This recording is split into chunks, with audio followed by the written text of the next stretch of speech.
if your goal is to do this.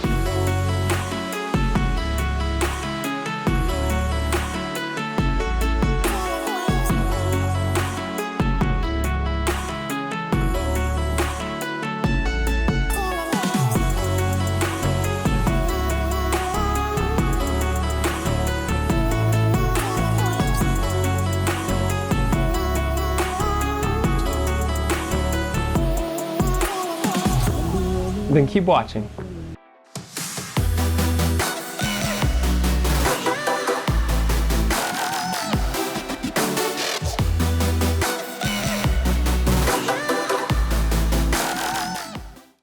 Hey guys, my name is Zach Ferguson, and this channel is all about helping you guys reach your tricking goals. I may not be the best tricker, but hopefully my experience can help you guys become the best.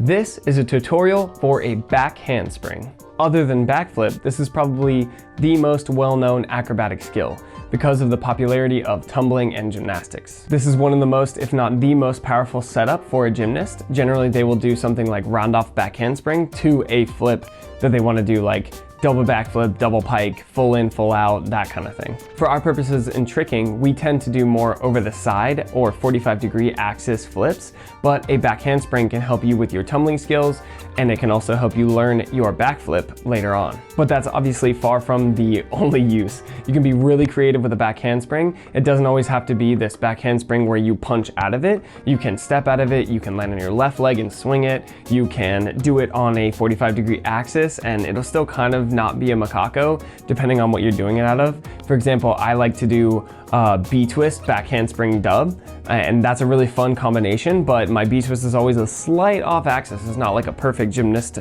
back handspring because of the way I'm coming out of it with the B-twist, but it's still a back handspring. But anyway, if you clicked on this, you know what a back handspring is. For this movement, there are literally thousands of different ways you can learn this. So what I'm gonna do is I'm gonna break down 2 different ways to learn this.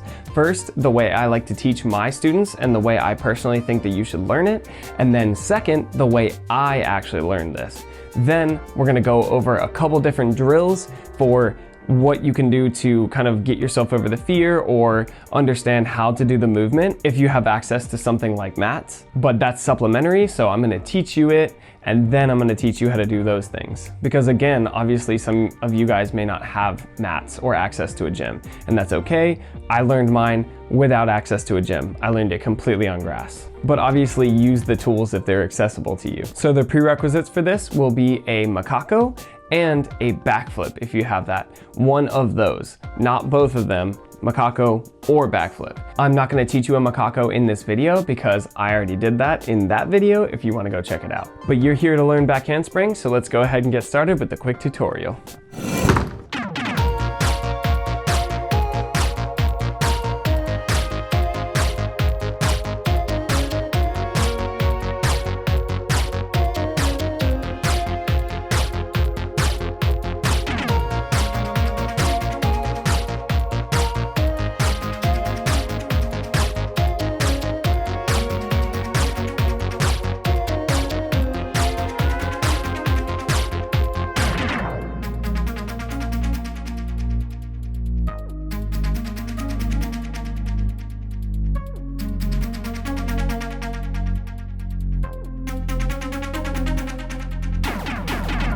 All right, so what is a back handspring? A back handspring is simply a backwards flip where you land on your hands, push off like a round off, and land on your feet. So you are swinging your arms over, you're arching your back a ton, you're spotting the ground, and then you're pushing, and then you're getting a little more air time after that, and landing on your feet. Ideally with a back handspring, you don't want to deviate sideways at all. You want it to be straight over the top. If you go to a gymnastics gym, the way they're going to teach you is with a back bend. The reason I'm not teaching you that way is because I believe that that is more supplementary and very, very helpful. Don't get me wrong, get a back bend walkover if you can do that because it's amazing.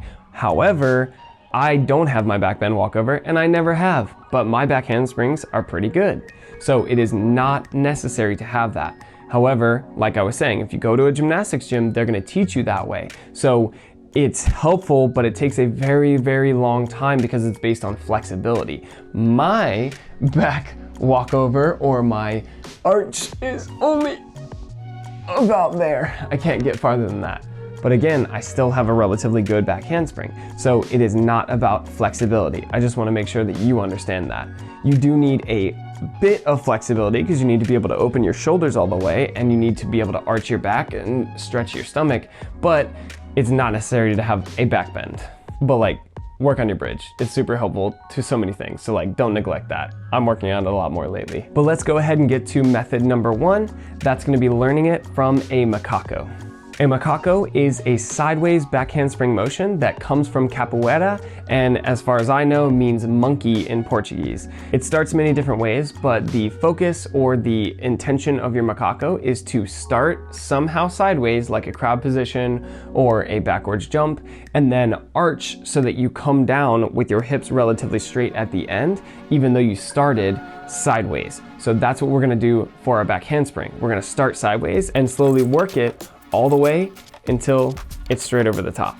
So we're gonna start from an advanced Macacao, so make sure you go watch my Macacao tutorial if you don't know how to do it yet. But warm up your Macacaos, make sure that you can do it where you sit, swing, and jump sideways into it. Preferably if you are landing on 2 hands, that's what you wanna do. At the same time, land on 2 hands and then push off like a round off. If you got that, you're super close to back handspring already, you just don't realize it yet. If you are still doing it like a cartwheel or you're doing it from a crab position, you just gotta start jumping more and more until you can do it with 2 hands and 2 feet. But really, as long as you can swing and hit both hands at the same time, I don't care how you land. You can land split-footed, left-footed, or 2-footed, it doesn't really matter. What's really important right now is that you can land on 2 hands at the same time. That's what you need to focus on. Because even though this is a whole body technique where you use your legs and your abs and everything together, it really is steered by your upper body. So you're gonna need to swing your upper body and make that your rudder or your steering wheel for this trick. So make sure that you have your upper body down before you focus on what you're doing with your lower body. Once you can do your Macacao where you land on 2 hands at the same time, then we're going to start focusing on the lower body. So if you don't have it to where your feet are together now, I want you to push off like a round off and land on 2 feet. If you do this on a line, it can help you understand your trajectory because you're gonna wanna go straight down the line with your head. Your hands can land on either side of the line, and your feet can even land on either side of the line, even though you should keep your feet relatively close together. But it's where your head and your spine goes that's important on this. If you don't have a line, not a big deal. Just wanted to mention that that is a teaching tool that can help you with this. So a lot of times when I'm teaching students this, I start them with the hand plant. So if you want to start with the hand plant, you can. All you're gonna do is squat down, touch your hand, and then go over the top, then push off like a round off. If you got that, then swing like we were talking about before, hit both hands and push off like a round off. Then it's just about getting your arms more and more over the top. And then basically what you're gonna do is spot the ground behind you over and over again and try to get your hands higher and higher until you get to maybe about right here. At that point, you want to start looking at your hands actually, or at least that's what I like to do, because your eyes are going to follow your hands to the ground and then it'll be easier for your body to make the shape that it's supposed to do, because when your hands pass your eyes, you're like, oh, shiny, and you follow your eyes over and it automatically arches you for you. You don't have to think about like arching your back because you're just looking at where your hands are going. It helps a lot of students because you want to simplify the amount of things that you're talking about. It's like I was saying in one of my last videos about how you want to map it to the X button. Basically, if you're thinking about everything moving, like, okay, I gotta get my hips back, I gotta swing my arms, I have to make sure I arch my back, I have to make sure my head goes back. All you gotta think about is swinging your arms and then looking at your hands the whole time. And if you keep your eyes on your hands, then you will do the arch like you're supposed to. That's gonna be scary at first, I'm sure, for a lot of you guys, so just stay here for a while if you need to, and just keep looking at your hands and trying to go over the top more and more and more. Once you feel like you're floating a bit and you really feel like you're going backwards, it's time to do a real back handspring. So let's go over the technique really quick and analyze what we're actually doing in our back handspring. So there are 3 different motions that you do in a back handspring that give you power. There's the sit, swing, and jump. There's also kind of a cadence to the components of your back handspring where it is kind of a sit, swing, jump. You don't want it to be like sit, swing, jump, or you're gonna fall on your head. But the reason I describe it as a cadence is because you want to do the sit for longer than you think you need to, and then the swing and the jump happen almost simultaneously, but the swing happens before the jump. Make sure you understand that. So you sit and you get your weight going backwards, you kind of stick your butt out so you start to fall, and then you swing your arms to steer your body where you want to go, and you're kind of like moving in one direction, and then you jump to accelerate yourself in that direction. After that, it's really just land on your hands and push off and you're done with the move. So you can either step it out, land on one foot like your right leg or left leg, or just land on 2 feet like a round off. I'll go over it a little bit more in common mistakes, but really like it's a simple progression. You just have to work your way over more and more, even if you are literally doing it right here, but you're like not quite all the way backwards. That's okay, just keep doing it until you can square up and go right here with your back handspring and you can look straight backwards. For the jump, make sure that you're pushing like directly backwards. You don't want to push too up or else you're going to go up and come straight back down on your arms really, really hard or just land on your head. You want to push straight backwards. So you can actually do it by squatting down, getting really low to the ground, and then jumping and pushing backwards. Kind of feels like your quads, these right here, are just pushing like this, almost like a front kick. So you're pushing this way when you do it. But you sit, swing, and then push that way for the jump, and then you'll be flying backwards. You want to be going backwards, not forward, not up. Backwards, and then the swing flips you over. But this is my preferred method for teaching students because this is a power move. Back handspring is not a flexibility move. It has to have momentum for it to work. Therefore, it is a power move.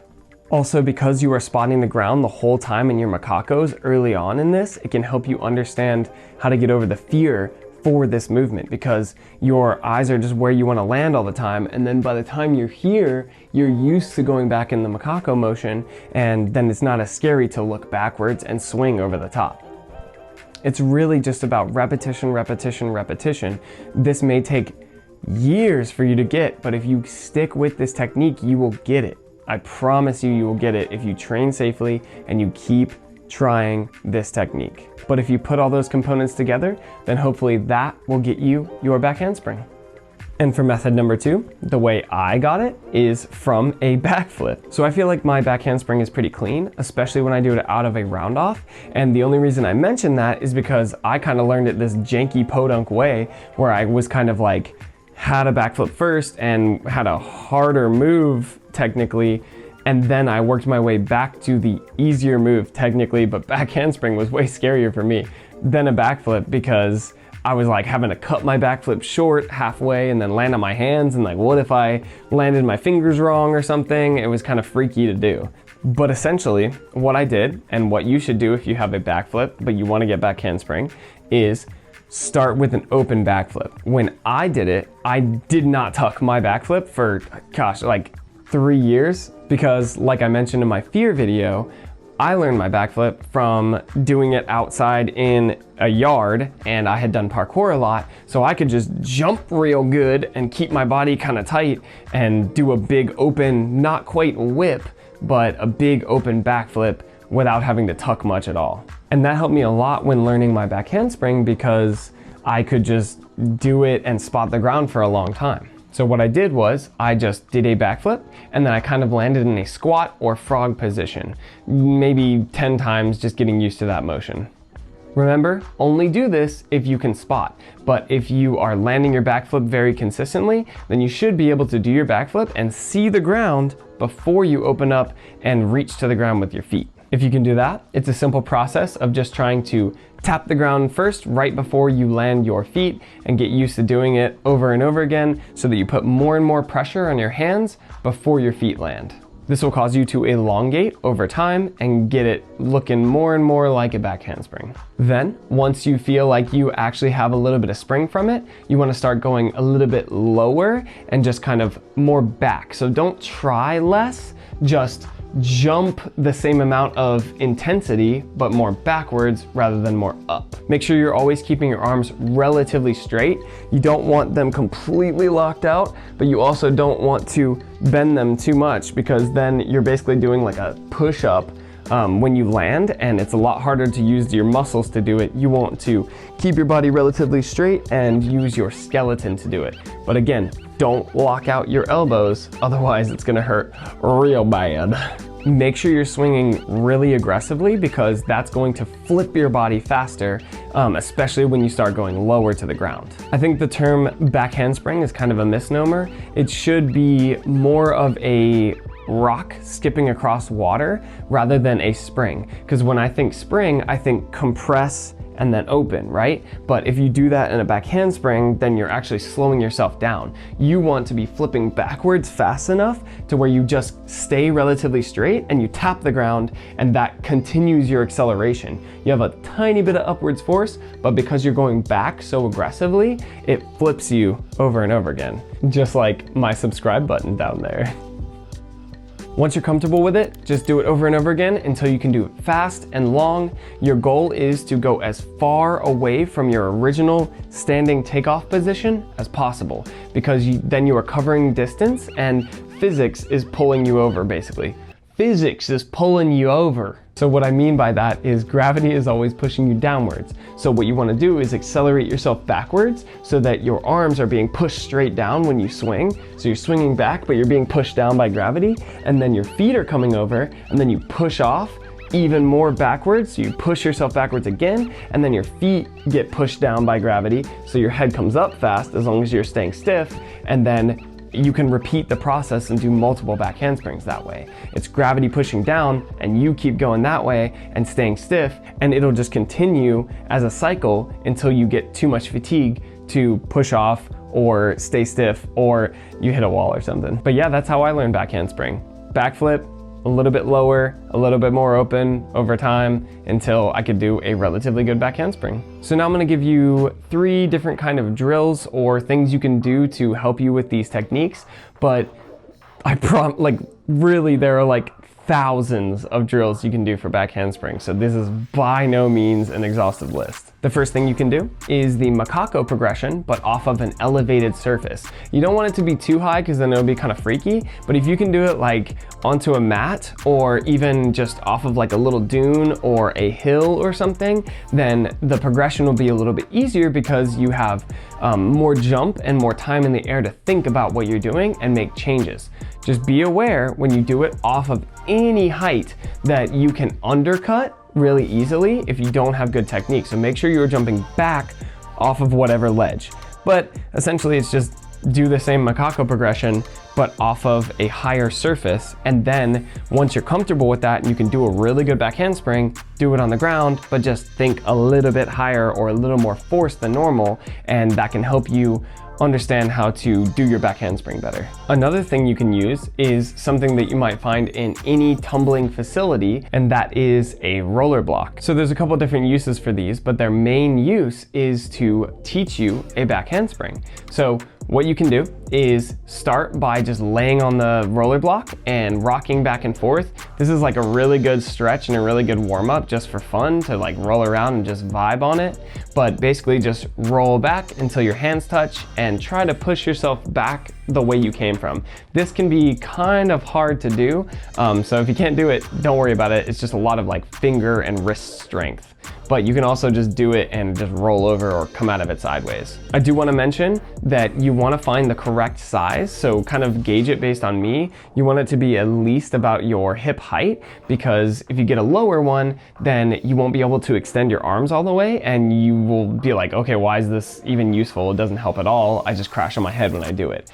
A lower one can be helpful for things like Webster's or front handsprings, but make sure that you get a right-sized roller block for yourself, or you're just making it worse for yourself. But anyway, once you have that, what you want to do is you want to start by kind of setting your back up against it, or kind of your butt touching it, and then you want to kind of lay down and then jump relatively hard. This is like a really aggressive jump, and then keep your arms really straight and then push off when you land and just curl up in a ball to get to your feet, or push off to get to your feet like a round off. Just whatever you do, make sure that if you get stuck, you just keep your arms straight, because if you bend, you're just gonna fall straight down on your head. Once you can do it like that, set your butt on the mat again and kind of have your chest away a little bit. Swing your arms up and down, back and forth, and then swing really hard backwards and lean backwards and jump, and then you will make the correct position and shape of a back handspring with momentum. And then your goal is to push off harder so that you really feel like you're doing a back handspring. Work your way faster and faster until you can do it a little bit farther away from the block. You want to kind of not touch it at all.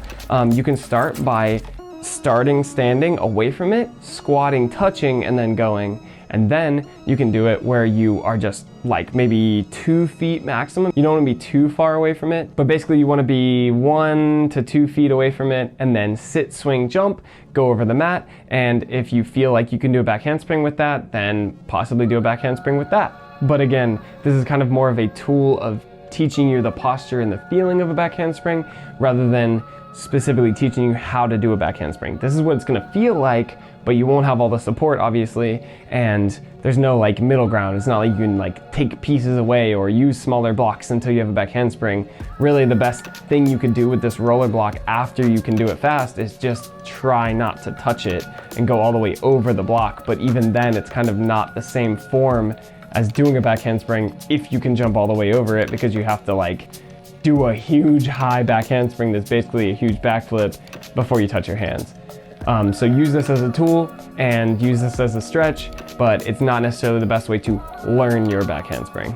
It can be a helpful tool in learning your landings and stuff though. If you want to learn a back handspring step out, but you only have it with 2 feet or vice versa, you can use this to teach you that, because you have the time to plant your hands and then decide what to do with your feet. And one of the other ways that I use to get my students over the fear of doing this, specifically backflips, but you can also use this to understand and get the feeling of your back handspring. I actually saw this on YouTube a few years ago, and if I find the channel, I will post some footage of it now, and I will put a link in the description to link you to that video so that you can see his method for this, but I'm gonna show you my method right here. But essentially that is turning your back roll into a back handspring, or basically using a back roll to understand the landing of your back handspring, but it's not really gonna help you with the beginning of your back handspring. But it is something you can do at home, because you can do this off of a bed or something, and it can help you understand the feeling of it without necessarily all of the fear of doing it, especially the hand catch. But what you're gonna need is a back roll. It doesn't even have to be a good back roll like this. It could just be like get over your head a little bit, and as long as you can do a roll on the ground backwards, like you're good. And you're gonna take a waist high or a little bit lower block, something about here, or your bed, and you're just gonna lay down on it. It's important to make sure that your shoulders are right at the edge. So if the edge is too far down here, like here, then your shoulders are gonna hang off. And while that seems like it's good technique for a back handspring, it's actually better for like a back walkover drill rather than a back handspring. So you want to be right here with the edge of the block. That's really, really important. So just your head is hanging off, and then you can reach your arms up after that. From there, you can do this really, really slowly. Just tuck in a ball and curl and curl and curl, and just keep your arms straight, keep your eyes on the ground, and keep curling until your hands touch, and you basically just touch your hands and your feet almost in a pike position simultaneously. If you have to push off with your feet to do this, or you are not able to curl up all the way in a ball before you like get and fall off of the block, then you just have to train your core more. Do some sit-ups, do some crunches, do some leg lifts, train your core a lot more, because you probably don't have much business learning a back handspring or a backflip if you can't curl up in a ball under your own volition or your own muscles without the use of momentum. You need to be able to really curl up easily or else this is gonna be a long road for you, man. Conditioning is really important, but just get comfortable with that. So just roll over and over again until you are comfortable just dropping down like that. Remember, if you have to bring your hands down, or if you like curl up or something out of fear, then you're just being detrimental to yourself. You're gonna make yourself fall on your own head. All you have to do is keep your arms straight and roll backwards. And if you keep your arms above your head, then you will land on your hands and just fall down onto your feet. If you need help with a handstand, I have a whole video on handstand, but if you can do a handstand, you can do this. Then you can start sitting up and swinging your arms and kind of swinging until you hit your back, then curling up, then touching your hands, then pushing off like a back handspring. And you can just get used to that feeling until you can go faster and faster. Basically what you want to do is you want to curl up, and then when you're about to touch the ground, you straighten your legs to the sky so you feel like you're landing in a back handspring or a round off, and then you spring off. But that is a really useful and helpful tool to get over fear of your back handspring. It really feels scary when you're just curling up and you're looking at the ground and you just feel like you're about to drop to your face. It helps a lot with your air awareness. You can obviously use that to get your backflip too, but we'll go over that when I go over a backflip. And the last drill you can do, it isn't necessarily another method, but I wanted to go over it as a drill to help you with your back handspring, because I use this also to help students get their back handspring. And that is using a round off to get your back handspring. So what I mean is, have a good Macacao and be able to do round off Macacao and then slowly straighten that out. The reason that it's a little more helpful or a little easier than standing is because you already have this directional momentum. So if you have a good round off, this is not gonna help you if you have a bad round off. If you have a bad round off, work on round off separately before you even try this. I promise. If your round off is all crunched up and sideways, this is only gonna make it worse. But if you have a really solid round off and you have a lot of directional momentum going backwards, then the momentum will straighten you out for you, because if you try to swing here, but you have so much momentum going backwards, your arms are naturally gonna go higher than they would have, and you will do more of a round off back handspring than a round off Macacao. So you can use this to get it kind of to be more of a back handspring if you are having trouble, like not turning your hips or turning your hands to the side when you do your back handspring. But those are just a few drills that I think that can be helpful to you, that I feel like is relatively accessible to most people. Obviously, you can do back handsprings on a trampoline or something if you got a trampoline. But let's go ahead and get to common mistakes. So, oh buddy, there are a few common mistakes with this one. So I'm gonna try and go relatively fast. First common mistake I see, not remembering your components of your back handspring or trying to skip steps. I like to think of steps in a flip or any kind of trick as literal stairs, right? So if you were trying to go from the bottom step to the top step, what's the fastest way to do that? Well, if you're trying to use control, it is stepping up each step and just running up each step.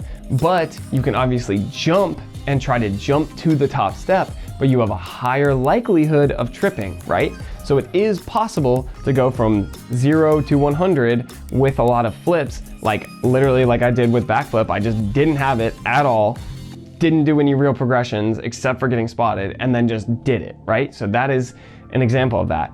But there's so much that could have gone wrong. I could have fallen on my head, I could have gone sideways, I could have, broken my shoulder. There's a million things I could have done. So don't do that. Like, I don't recommend that unless you're crazy conditioned. I was just a 16-year-old kid with my friends, and we just felt like that was the most logical thing to do because I had the power to do it.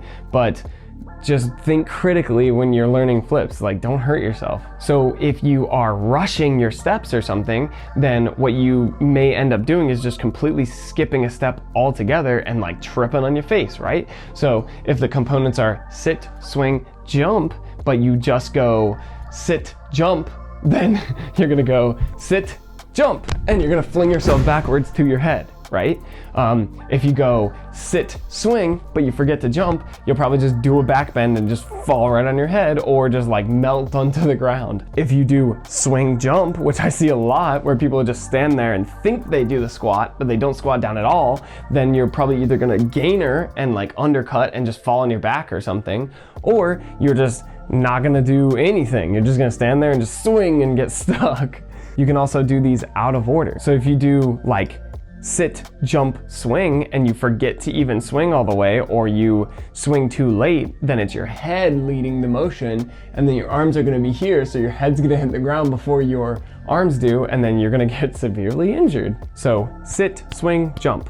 Don't skip steps, but make sure you do each step with the proper aggression and timing that you're supposed to. Gymnastics coaches teach gymnasts to be able to sit in their sit portion with their chest slightly forward until they are falling, and then when they fall and they feel like they're about to fall on their back, that's when they swing and jump. So that's why I say it's very upper body dominant, because you are just getting your momentum falling backwards, and then your upper body does almost all the work, and then you jump after your upper body does the work so that you just follow that motion. If you don't jump at all, you can still possibly get your back handspring if you have enough arm swing and enough force, but obviously if you jump, it's gonna be a lot easier. You should jump.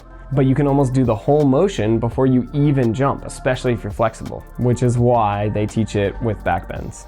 So make sure you feel that your momentum is going backwards and you are falling backwards before you swing and jump. The third most common mistake I see is from the Macacao method, because we are starting with our hips sideways and we're starting with our body sideways. So what tends to happen is if you do get all the parts right, but for some reason your hips don't want to turn, you can do this thing where you swing your arm straight over the top like you're supposed to, but you either jump off one leg, or you lead with one leg, or you turn your hips sideways, and it can cause you to do this weird back handspring, Macacao, I'm Ron Burgundy thing where you're kind of stuck in the middle. You swing your arm straight over the top, but your hips turn sideways, so it doesn't quite look like either. It's like, I guess that was a Macacao, right? So if this happens, just make sure that you are jumping with both feet the exact same time. What gymnastics coaches will do a lot of times is make their students hold a foam block or something light in between their feet and then try to do their back handspring. Other times they will tie a resistance band around the ankles of the athlete and then have them do their back handspring. But this doesn't necessarily solve the problem, because if it's your hips that are the problem, if your feet are together but you swing over the top but your hips still turn sideways, it's going to be hard to turn over the side, but it's definitely still possible because it's your center of gravity. What I think would be most helpful is going back to Macacao and making sure that you can do it landing only on your left leg if you twist to your left, right leg if you twist to your right. You basically will land it like you're doing a scoop. The reason that that is helpful is because it's almost impossible to do that without your hips going over the top. And then you can work your way back to doing the back handspring motion, but then landing on your left foot, or right foot if you twist to the right.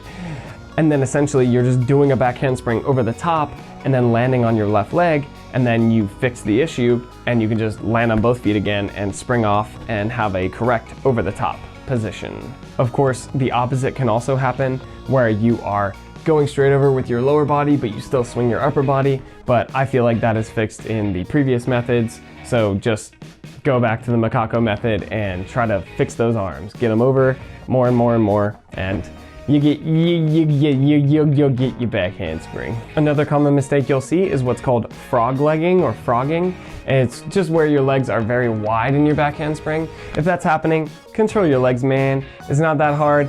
Just squeeze your legs together as if someone's trying to pull them apart. You just want to push your adductors together so that you are squeezing at your ankles, and then you'll have a lot more power. The only reason it's bad is because it slows you down. It's like an X-out motion, but don't stress it too much. If you're going for, like, if you're just doing this for fun, then it's okay. A lot of times gymnastics coaches hate on that because it's aesthetically not pretty, and they're doing it for competition. But if your legs are like slightly apart, it's not a biggie at all. You will be able to have the same amount of power, but ideally they should be almost touching, if not touching. Another common mistake I'll see is people going over the top and doing a back handspring well, but then like collapsing when they land. Like if you get over your head and you have done the back handspring to your hands, then you've done all the hard work. Just push. Like, if that's your issue, then you're probably just not good at handstands. You need to go work on your handstand for a little bit and build that strength, and then come back to back handspring and it'll be easy. However, one reason that you may be collapsing is that your hands are not actually above your head when you land. You want your arms straight with your body when you land, or slightly back here like this, but essentially next to your head. Specifically with the Stockholm Syndrome teaching methods of a lot of gymnastics coaches, they will tell the girls, your ears are ugly. I don't want to see your ears when you do your back handspring. So make sure you have earmuffs and you are covering your ears. So swing back with your hands next to your ears. That's a good cue you can use to help you understand. As long as your arms are next to your head, then you're doing it correctly. But if your hands are in front of your chest, then what's gonna happen is you're gonna land in this planche position, basically, where all the pressure is on your shoulders, and then you just collapse towards your face. So if that happens, it's because you are putting your hands in front of your chest like a push-up to land, and not landing with your body in line or your lower body above your hands.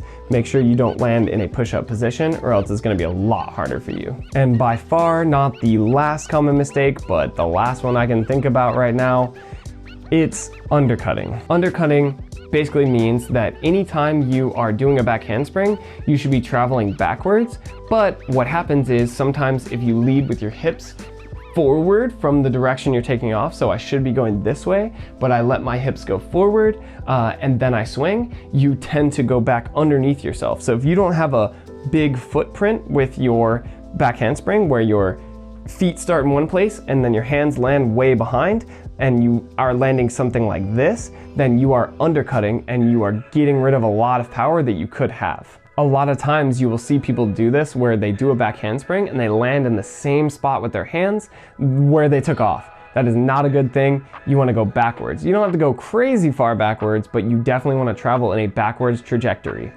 If you watch people who are really good at back handsprings, especially like street performers or b-boys, might undercut on purpose because they want to do a lot of back handsprings in place. They can still have a lot of power if you are flipping fast enough. Just be aware that that is not necessarily efficient, and they're doing a lot more work to do that than if you were just leaning backwards. But if you don't have a lot of space or something, you might want to use it. But if you're just learning your back handspring, do not undercut. It's just gonna make it worse for you. You're gonna have no power and you're not gonna understand why. So record yourself on a sideways profile view a few times and make sure that you are not undercutting. Basically what's causing this is that you are gainering your back handspring. So you're letting your hips travel forward when you swing your arms backwards and you arch and you jump. So just make sure you do that sit, and you're sitting down and you're falling and you're falling and you're falling, and then when you feel like you're literally gonna fall down, that's when you swing and jump, and you will travel backwards and you won't undercut. But that's about all I got for you guys on back handspring today. Hopefully that helped you get or improve your back handspring.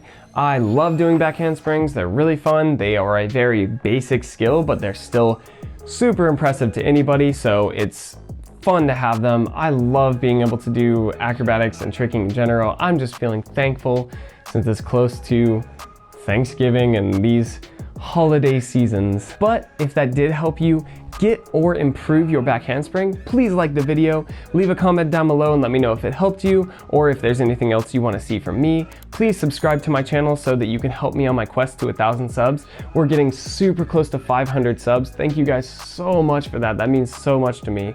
And until next time, please stay safe and healthy, and I'll see you guys later.